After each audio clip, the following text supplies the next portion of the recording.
Good evening to one and all. In the previous lecture series, we had discussed about the different components of thermal power plant. Some of them are precipitators, electronic precipitator, boilers, different types of boilers, draughts, different types of draughts, stokers, mechanical stokers, ash handling system, etc. Now we are going to discuss about the major important part in the thermal power plant, that is the steam turbine. Turbine. What is turbine? Turbine is the rotary mechanical device that extracts energy from the fast moving flow of water or steam or gas or air or other fluid and converts into a useful work. Next, we will discuss about the working principle of turbine. The working principle is very simple. When the fluid strikes the blade of the turbine, the blades are displaced, which produces the rotational energy. That means the blade moves or rotates. Here the working principle is very simple. When the fluid strikes the blades of the turbine, the blades are displaced, which produces the rotational energy. Simple. When the fluids or air or steam strikes the turbine blade rotates and it converted into a rotational energy. And the turbine shaft is directly coupled to the electric generator. Mechanical energy is converted into a electrical energy. This electrical power is known as the hydroelectric power. Here we are going to discuss about different types of turbines. Some of them are water turbine, steam turbine, gas turbine, wind turbine. First, steam turbine. Steam turbine is the prime mover in which heat and pressure energy of steam is transferred into a kinetic energy and later in it transformed into mechanical energy of rotation of turbine shaft. This is the image of the steam turbine. This is the rotating blade. This is the stationary blade.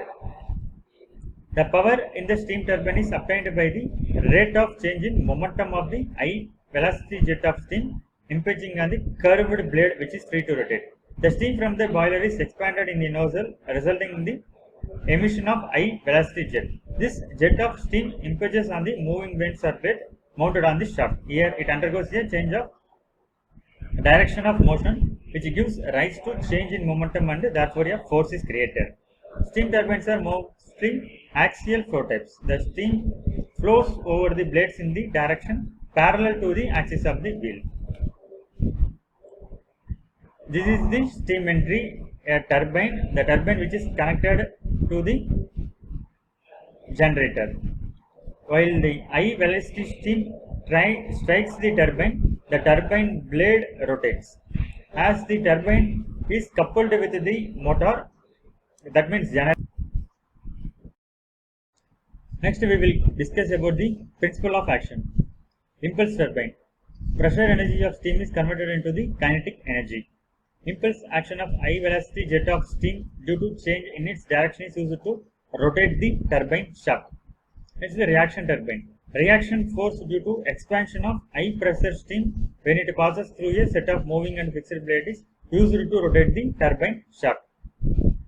Due to expansion of steam, pressure drop occurs continuously over both fixed and moving blades. This pressure difference exerts a thrust on the blade. The resulting reaction force imparts rotatory motion. Impulse turbine. Parts are casing, nozzle, turbine blade. In nozzle, pressure energy of steam is converted into kinetic energy. This is the nozzle. Turbine blade. This is the blade. It converts kinetic energy into mechanical work. Then rotor and shaft. High pressure steam from boiler is supplied to the fixed nozzle. Here nozzle pressure falls from boiler pressure to condenser pressure. It leads to reduction in pressure. Therefore, it increases the velocity. High velocity steam impinges on moving curved vane. It leads to changes in momentum. Pressure remains constant when steam flows through the blades. Next one is the reaction turbine. This is the casing fixed blade performs the function of the nozzle in impulse turbine. It directs the steam to adjacent moving blade, a shaft rotor. In case of reaction turbine, high pressure steam directly supplied to the turbine blades without nozzle. Here the steam expands as it flows through fixed and moving blade. Continuous drop of pressure takes place. Velocity of steam is increased when it passes through the fixed blades. It produces reaction on blades. Therefore, the propulsive force causing rotation of blade is the reaction force. Hence, It is called as the reaction turbine. Next class we will discuss about the difference between impulse turbine and reaction turbine. Thank you.